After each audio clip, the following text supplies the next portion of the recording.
पुणे शहर परिसरात 2 दिवसांच्या विश्रांतीनंतर पुन्हा आज रविवारी पहाटेच्या सुमारास काही भागात संततधार पावसाने हजेरी लावली आहे। आज पुण्यासह घाटमाथा परिसरात मुसळधार पावसाचा अंदाज वर्तवण्यात आला आहे।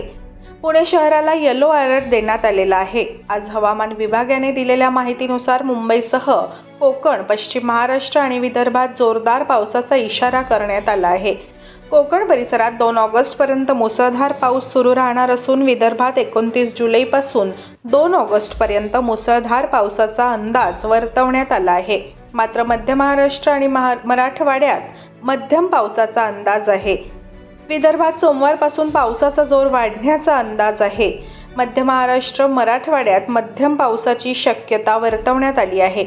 आज म्हणजेच रविवारी कोकण आणि मध्य महाराष्ट्रासह घाटमाथा विदर्भातील सर्व जिल्ह्यांना येलो अलर्ट जारी करण्यात आला आहे।